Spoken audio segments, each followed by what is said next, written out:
Temaşavan delal carakidin dembaş ji Washington'e ji paytaxta Amerika disa bi werene ku ji vera xeleka nû ya programa ji Washington'e pêşkêş bikin. Di vê bernameya de jî dîsa mijarên girîng, babetên girîng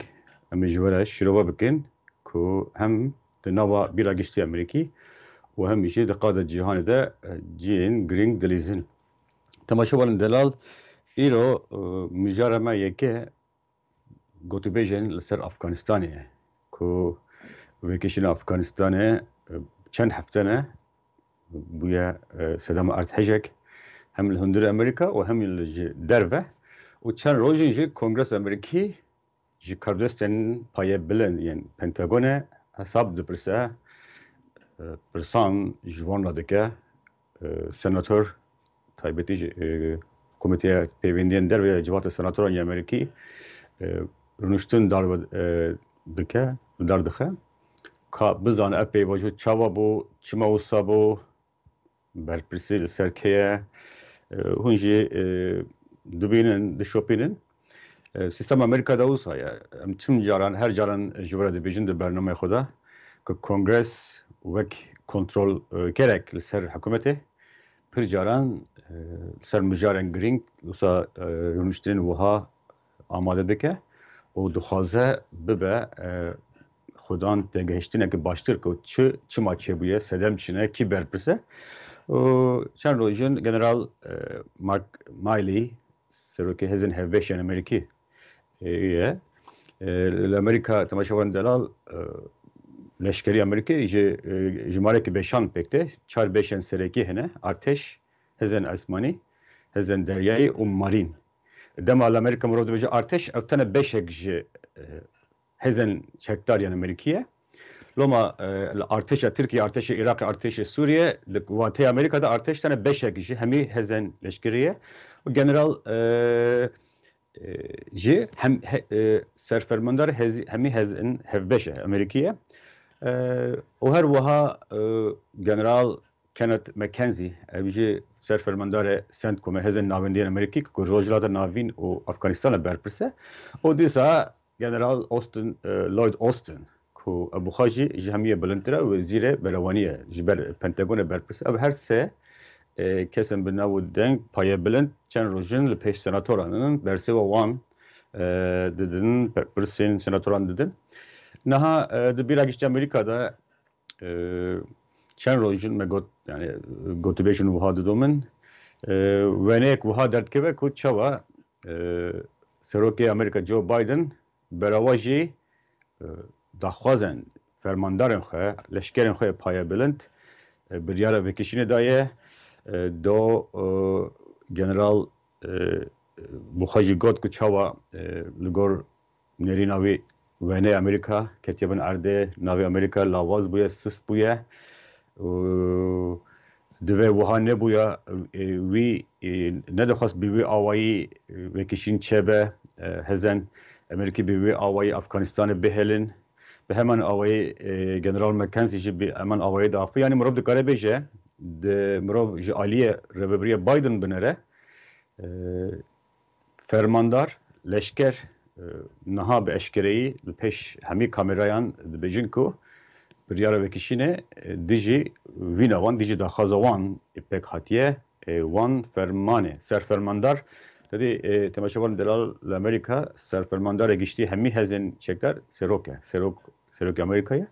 ew dibêjin ferman ji me re hat ji serfermandarê giştî ji serok me ji ev biryar bi cî anî lê biya me bûye me bi wî awayî nedikir hinek bi rêkûpêktir demekê dirêjtir General Milley û General McKenzie dibêjin Lloyd Austin ji ber ku Lloyd Austin niha di kabîne di hikûmetê de ye wî hinek hevil da ku hikûmetê biparêze yani wî pirtir balaxa da ser revabûna biryara vêkişînê temaşavan delal me berê jî gotibû Piranî Amerîkî piştgirî didin biryara vêkişînê derketinê ji Afganistanê hem komarî hem demokrat hem serbixwe lê di rêbaza vêkişînê de pirsgirêk di wir de ye Lloyd Austin jî pirtir balaxa giringiyê xwe da vê yekê ku herkes ji me ji ve dixwast ku hezin Amerikî Afganistan'a derkevin eğer wan li we dere bimaya dibe ku El-Qaide Afganistanê Daesh û her wiha belku Taliban jî îro vesibe jî got Lloyd Austin dibe ku Taliban jî êrişê wan bikirane loma çêne dibû ku ew demekî pirtir li Afganistanê bimane loma hewl da ku berewanî li vir biryarê bike lê mirov dikare bêje ku ew tiştên ku medya Amerîkî dinivîse ji me ji be dinivîse ku generalên li ser erdê generalên ku hezên çekdariyê rêve dibin dijî vê biryarê bûn nav suretek weneyek pirtir derketiye ku bi rastî jî wisa ye lê di hemen demê de tiştekî din jî zelal bû ku Biden û rêveberiya Biden dibêje ev biryar ji aliyê rêveberiya Trumpê hatiye dayîn û general Miley piştrast kir ku careyeke ferman ji Trump hatiye ku heta 15 meha yek vekişine tamam bikir yani fermana yeke derketinê jî ji Trump hatiye ew jî do li pêş kamerayan hat piştrast kirin mirov dikare bêje ku bi wî awayî hinek gotûbêjî didomin pir kes sporên siyasetê bawer dikin ku Biden yek ji serokên herî serketî bû dîroka Amerîkada li dema ku li ser desthilatê û heta tiştê wî kirine lê di hemen demê de ew niha dibêjin piştî bûyerên li Afganistanê îhtimalekî mezin di rûpelên dîrokê de Biden wek serokek ku bûye sedema wan dêmenina bi cî bigire ew jî ciyekî balkêş e di sistema Amerîkada temaşevan delal her tişt vekirî şeffaf li pêş kamerayan têkirin û hemî televîzyon ji zindî didin pir caran îro wekî mînak belê ku em tekeve stûdyoyê dîsa rûniştin îro ji berdewam dikin pirsek hatibû ji serokê hezin hevbeşiyan Amerîkî re ku te çawa telefona Çîniyan kiriye te ji wan re gotiye eger êrişek ihtimala êrişek dijî Çînê tune ye komarî dibêjin hinek komarî dibêjin ev xıyanet e ev xıyanet e ku çawa fermandarê me ji Çîniyan re telefonê vedike ji wan re dibêje netirsin ihtimala êrişekê wiha tune ye ew pûçkirina serok e xıyanet e lê wî jî got min her tiştê ku min kiriye min gor qanûnê kiriye min wezîra berewanî agadar kiriye min şevirmendên serok agadar kirine evlekariya netewî tiştên ku min kirine min sond xariye ji bo qanûna bingehînê Amerîkî ji bo parastina gelê Amerîkî ez ne zilamê mirovekî kim yan jî partiyekê me ez dilsoziya min girêdana min bi qanûna bingehînê Amerîkayê temaşevaran dera li Amerîka dema siyasetwanek son dixe yan jî tu diçî dadgehê son dixwe tu li ser navê qanûna bingehîniya Amerîkî Constitution bi İngilîzî jî re dibêjin yani destûr zagona makezagon ji ser vê son dixwe ev qanûna bingehîn jî belgeyekî gelek kurt e mirov bi qanûna bingehîniyên welatên cîhanê bide berhev gelek dokümentek belgeyekî kurt e yani wî jî got min sonda xwe li ser qanûna bingehîn kiriye û karê min ev bû ku girîjî û aloziyê heyî nerm bikim nehêlim mesele kurtir be tiştê ku min kiriye dijî qanûne nebû berawa ji vê yekê her tiştî çarçebeya qanûnê de bû kesên ku agahdar kesên desthilatdar hatine agahdar kirin hemî belge hene yani çima em basavan çîna dikin ji bo femkirina sistema Amerîkî ku çawa sistema kontrol Kongres qesra spî û qanûna dadgeha qanûna bingehîn ev her se desthilatê dabêj dikin û her se jî hevdû kontrol dikin na hûn dibînin leşkerî Amerîkî ji aliyê senatoran ve vekîl lepirsîn têne kirin hikûmet ew jî sistemek Amerîkî lê mirov dikare bêje Afganistan wisa xoya ye hîn di Rojava Amerîkada ciyekî giring bigire ji ber ku bandora vê gelek giringe hikûmet Biden tim digo biryar ji aliyê Trump hatiye dayîn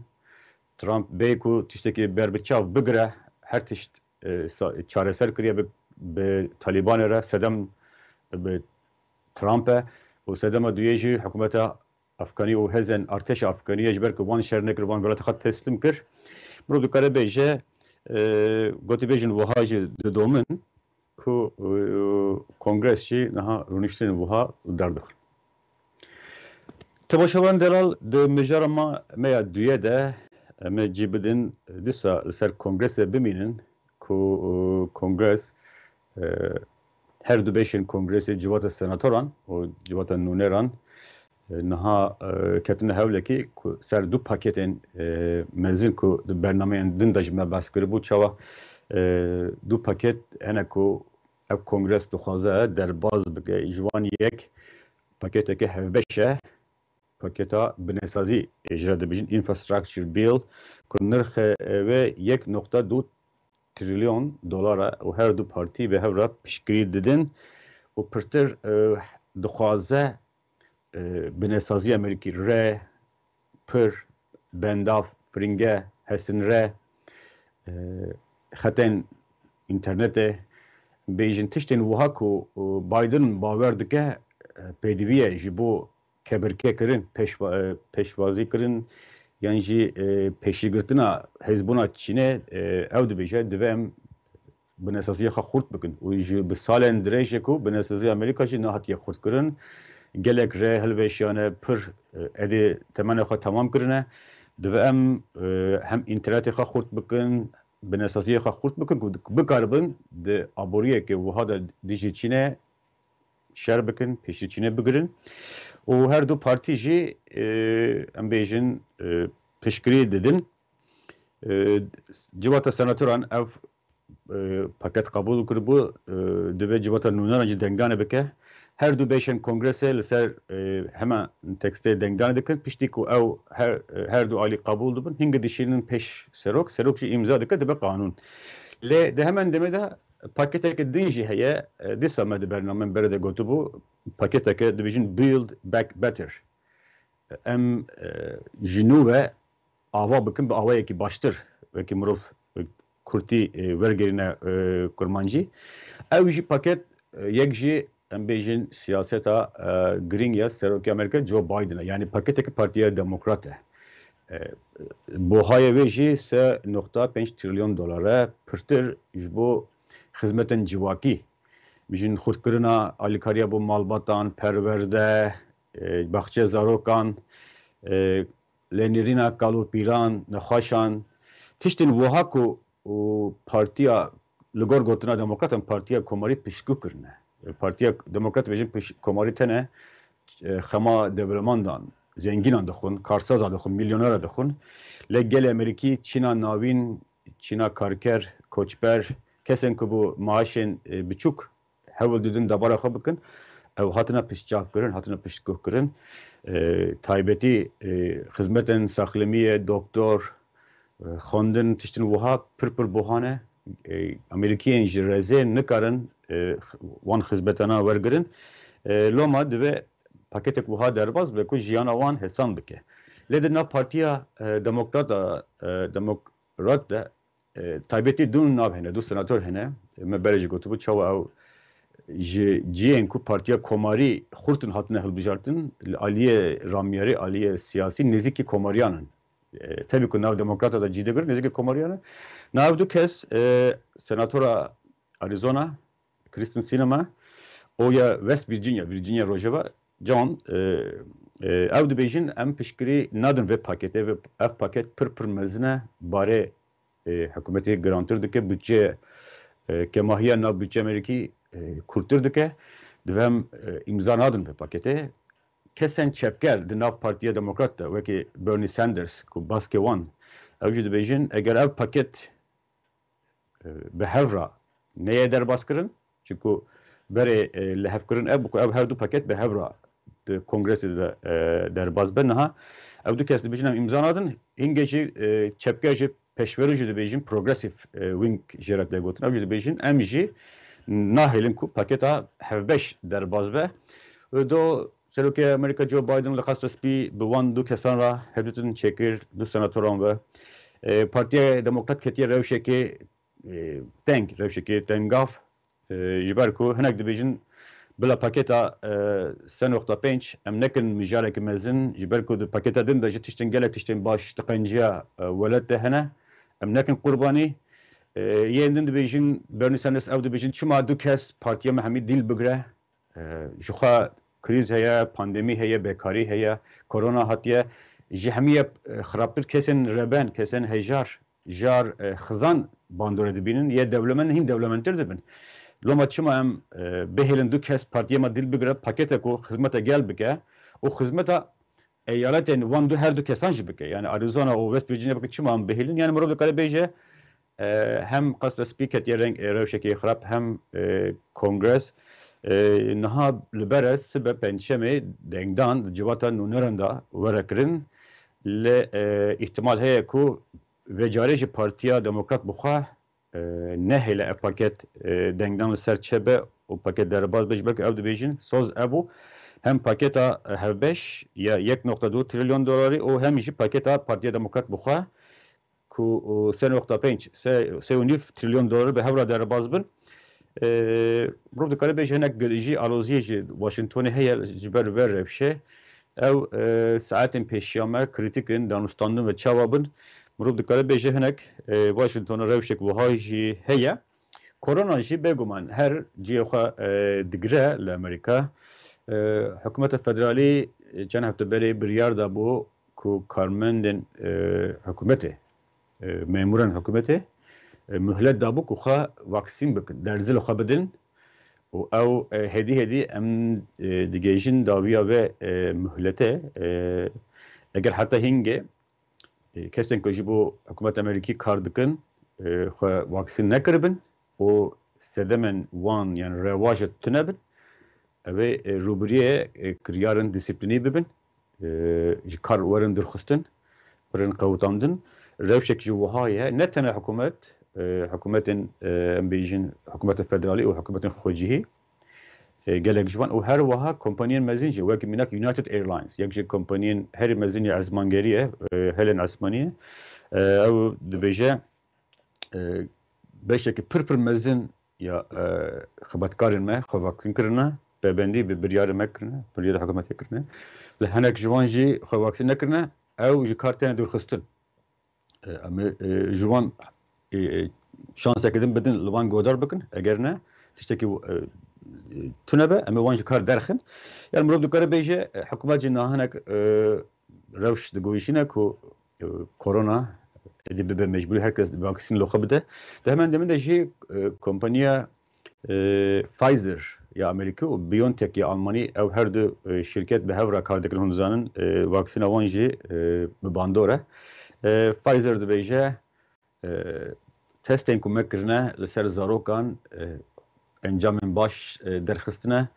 em dibînin ku vaksîna me derziya me li ser zaroka jî bi bandor e loma jî em ji FDA reveberiya xwarin û dermanan ya Amerîkî destûra avarta dixwazin ku vaksîna me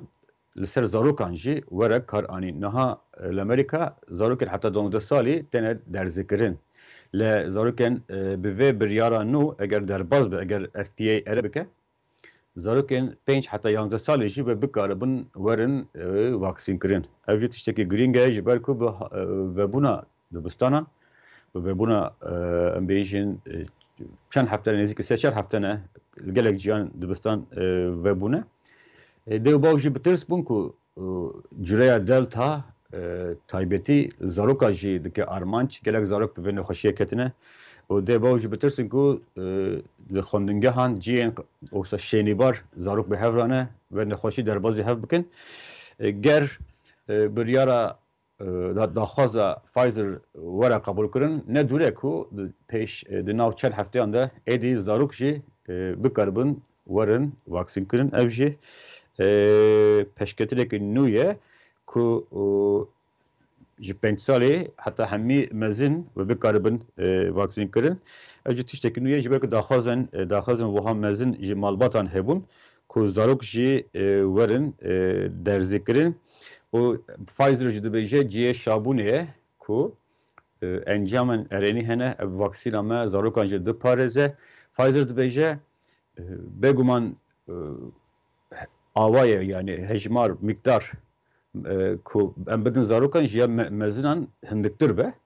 لدیسا جی او و پاراستنه بدن وان دا آوا بکه با آفرینه او جی نوچه کی بالکشه کو مروب دکاره بیشه لأمریکا ام وان روجانا دبینن یعنی افغانستان پاکستان لسنا کنگرسه و واکسین کرنا کارمندین حکومت و کمپانی مزن وک یونایتد ایرلاینز گوگل و گلکندن دلتا ایرلاینز مروب دکاره بیشه وها هولک خود هیه که او واکسین کرن پیش که دیسا الامریکا تشتكي دينجي تماشوان دلال كسن كو 55 سال مزنتر بن ونخشي وان دور دريش هبن كسن كو امبيجن بجل را ناب كارين وهذا قلبلق كار بكن نها درفت جوان راجي چدبه كو دوزا سسيان يا واكسينا فايزر لو خابدن اوجي تشتكي نويا كو ايدي دوزا سسيان جي مروف دكاره وكي واكسينا هسكر واکسینا خودکر دبیجن بوستر شات اوجی نوچه که نویه مرد کار بیجه لواشنگتن جی دردرا واشنگتن جی دو دسپیکر اف بی وجو کسی که فایزر لخوادانه و نخوشی وان بره هنه که پاراستنا سیستم بدن وان لاواز به او دکارن درزی جی لخوا بدن سیاست نوخویی مجار نوخویی اون تماشی وان دلال دربه چی هیه و بگمان شانده یا جروجوا لوره مجلس سوریه دموکراتیک به دبن سروکتی الهام احمد ده حب سروکا مسئله هفته نخواه دومینن دنگ امریکا دو روز بریم برز احمد دیت هم جنونرا وان لواشنطن برز سینم محمد هنک مجبو و آگاهی پرسین چی چه به؟ تیشته که مروف دبینه گشبینیک دناو شانده ده هیکو و علاقه یک گرم جه کاردستان امریکی دبینن هم جه قصر سپی هم جه کنگرسه و هم بخواهی ده تینک تانک سازیان رامیاریان وک انستیتوی واشنطن انستیتوی ویلسون تیشته جین وحاکو ده چکرنا پولیتیکاین سیاستا دولت امریکا دا خودان رول که مزنن علاقه یکی گرم دبینن جبوان جوین پانل تن درخستن پانلن وکیری یا نوکیری مروب دکاره بیشه الهام احمد دبیشه برجه جمعه حتی بگوتن که وکیشینا کل افغانستان چه بویی لسوریه چه نابه امریکا حتی که داعش اکجی بمینه لسوریه کاری تونکرنا وان پاکش کرنا تورن و شارتی و بدومینه بالیوس خانه امریکی شامی جی اون دبیرن سر اکرانه تویت خود دبیجه نتنه داعش لهر وها استقرار آرامیه جین رزگار کری و هر وها تمثیل کرنا همی پیکاتین سوری او هوکه که گرینگه بالیزخانه سر جای هوت که نها علیکار وزیر درویج کارباری روجلات ناوین برپرسه و کسی دینجی من هفته بوری گوتو بو او نها دبه برپرسه دوسیه سوری او بیجین یعنی هم داعش پسکرک داعش داوی نهاتیه هم اپراسیون بردوام دکن و هم جی استقرار دبه بجیه وره و yani Kürt hevbendin Kurdan jî di siberoja welatê xwe de rol bilîzin. Ew giringe Joyhut û Ethan Goldrich me hefteyê çî behsa Ethan Goldrich kiribû ku çawa niha di Wezareta Derve de fayla Sûriye dosya Sûriye di destê wî daye. Yani ev jî giringe ku di demeke de giring de wiha şandeya Bakur û Rojhilata Sûriye bi gotina wan ji bo gelek Kurda jî wekî dibêjin Rojava şandeya wan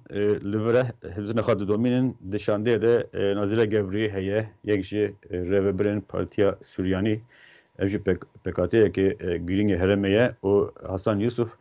jî ev jî rêveberê Meclisa Derezorê ye yani Kurt Arab û Suriyani jin mêr مرو دکار بیجه وسا شانده که وها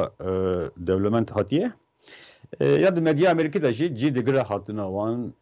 مدیا امریکا دا جی دگره هم به کنگرس سناتوران کنگرس اندامن کنگرس هر دو پارتیان هبدن وان ددومن مرو دکار بیجه کو yani ev buxajî şande buxajî vekim gotiyle Mehmet buxajî gelek geçbîne ku ev alaka germahî heye hem ji aliyê nûnerên hikûmetê û hem jî raya giştî buxa taybetî jî mirov bîne bîra xwe Serokê Tirkiye Recep Tayyip Erdoğan li New Yorkê hêvî dikir به سرکی امریکا جو بایدن را روی هدیه بگه او هدیه پک نهات و اردوغان به آوایی که تند نرازی بنو خواه نشان دابو yani her دو ترکیه و امریکا هفبندن هفن اندامن ناتویه نه داخلین اردوغان لبر بک نرازی بنا وی هات دیتن پک نهاتنا بندوارین وی هات شروع بکرن لواشنطنه دما کو اردوغان به آوایی هرسپانو خان نشان داده کو قاشو امریکا پرتر قیمت ده کسن نوکوان ل کسن دن مرو دکاره بیجه شانده جوجاوجی شابونو خان دیار دکه کو هاتن آوان رولکی گرینگ دلیزه امریکی تشتن کو بره جوان را گوتوبن هجارا گدن راست نشان دادن کو ev demek ki nizikte ji Suriye dernakevin ve pişkiriya xwe ji wan ra berdevam bikin. De jî Wezîrê Derve Suriye Faysal Miktat gotu bu hinek zimanekî tund li ser Amerîka axivî bû Amerîka û hezên biyanî gotu bu hebûna hezên Tirkan û hezên Amerîkî li Bakurê Suriye illegal e neqanûnî ye û binpêkirina قانون ناو نتویه گوتو بود و هز سوریه درکبن اگر نه ام وان درخین برکا بدار زوره چاوا ما توهیا ولد ج تروریستان پاکش کری ام وان دراج پاکش بکن لدو گوتونا مقتد اوجی وک ام بیجن نه اوه ciddi le disa jib اوه اوان د مدیا امریکا د جدی دگره گوترین ویوسا تونت yani demaku rejima Suriye vosatun da yek beşek ji siyaseta Revbriya Biden ya ser Suriye lavaskirina rejima Esad'a daxoniyek bir rengi ji rejima vite ji balkeşe beguman de hevditina Kurda da ji avpers ihtimale hin pırtır vere rojeve ji berku daxoniyek vaha ji heye le Kanada'ya ciran Amerika neziki ده malbatên ku endamên merivên wan endamên malbatên Daişê ne doz li dijî hikûmeta Kanadî vedikin ku dibêjin bîst xizmên me bîst merivên me ku niha li kampan yan ji li zindanan dibin kontrola Kurdan de bê xwedî ne hikûmeta Kanadî jî xwedî li wan derneketiye neçûye dû wan neketiye Roma ew kes doz dişi hükümete Kanadî vedikin ku dibe ev hemvelatiyên Kanadî yan jî zarokên hemvelatiyên Kanadî ji Suriye werin derxistin giringiya vê nûçiye çi ye Kanada cîran Amerîkaya Kanada yek ji welatên hêzdar e dewlemend e Kurd jî û Amerîka bi xwe jî revberiya Amerîka jî yek ji sedemen mayîna li Suriye giring dibîne ji bo şandina wan kesan ji welatên xwe yani malbatên Daişê dixwaze Amerîka dixwaze her devlet hemvelatiyên xwe ji Suriye ji Bakur û Rojata Suriye bikişînin da ku barê Kurdan barên hêzên Suriye Demokratîk Meclisa Suriye Demokratîk siviktir be û hem jî em bêjin metirsiya kulî derê heyî kem be û Kanada jî berê yek du kes ji reveberiya xwe ser biribû Hinek malbat jî di hundirê Kanada'da hinek givaştin ser hikûmetê dikin dibe ku di rojên pêşiya me de hikûmeta Kanadî pirtir hemvelatiyên xwe ji kampa hol û yan ji kampên din û derxîne ji ber ku di nav Kanada jî hewlên wa heye mirov cerek din wisa weneyek giştî bide mirov dikare bêje ku سردن آشنده مسئله همیشه نخواهد دام ایروج وست بیش بر برنامه مبر کرتی انک آگاهی ورگرتنش نونرون وان نمونه کنگرس بون کاری خواهد دومینن مربوط کار بیشه کردن سوریه جمعش بهم بیشین دقیقا نامنتویده و بیشین پیشنگن همی کردات دیدن نونرون وان جالیه همی پارتیا متن قبول کردن و بگمان حتنا وانجی رالخ دلیزه در روزن پیشیامه ده اما هول بدن پرتر آگاهی جواره بیشین لده تشنه کمد برنامه پیشتر داشت گوتو بو tabii ki medya rojrat navin medya Arabi zaman medya Türkçe zaman medya Farsi zaman carnan uçe beladıkın ku Amerika Suriye vekişe ve Washington hem tiştin vuhan nabinin jmej ve em dibejin ve bername medin deji o nerina çavderiya İlham Ahmet o şandeji digre hemen avaiye şu xam Mazlum Abdici The Times rojname Times ya Britanya'da جگوتو بودو هناك مديا مركزي أكل بنوشة بجد بيجا كو قالك جرا أواي أنجل بيجا جمرة حتى يقولون جي عليا ربابري كو أب ربابري جابكي أريني دينارا أو تو بلانا دركتنج سوريا تونية مرو دكارة بيجا روشي وهاي سردانجي دبي دمكي وهذا جرين ده ته كو كردو هبندوان درفت دبينين سياسة أخوه داخاز و رخنه خو ج امریکا را بیجن امریکیشی به همان آوایی نرین چابدری و رخنه خو ج هودراد بیجن به آواییشی برنامه به هفته جی به داوی دبر کو ام به آوایی که زندگی جوره پیشکش دکن ج واشنگتن ام هوی دکن کو او برنامه و همی برنامه ما بدل وبن حتی چهارشنبه پیشیامه بمنند خوش گشیده خاطره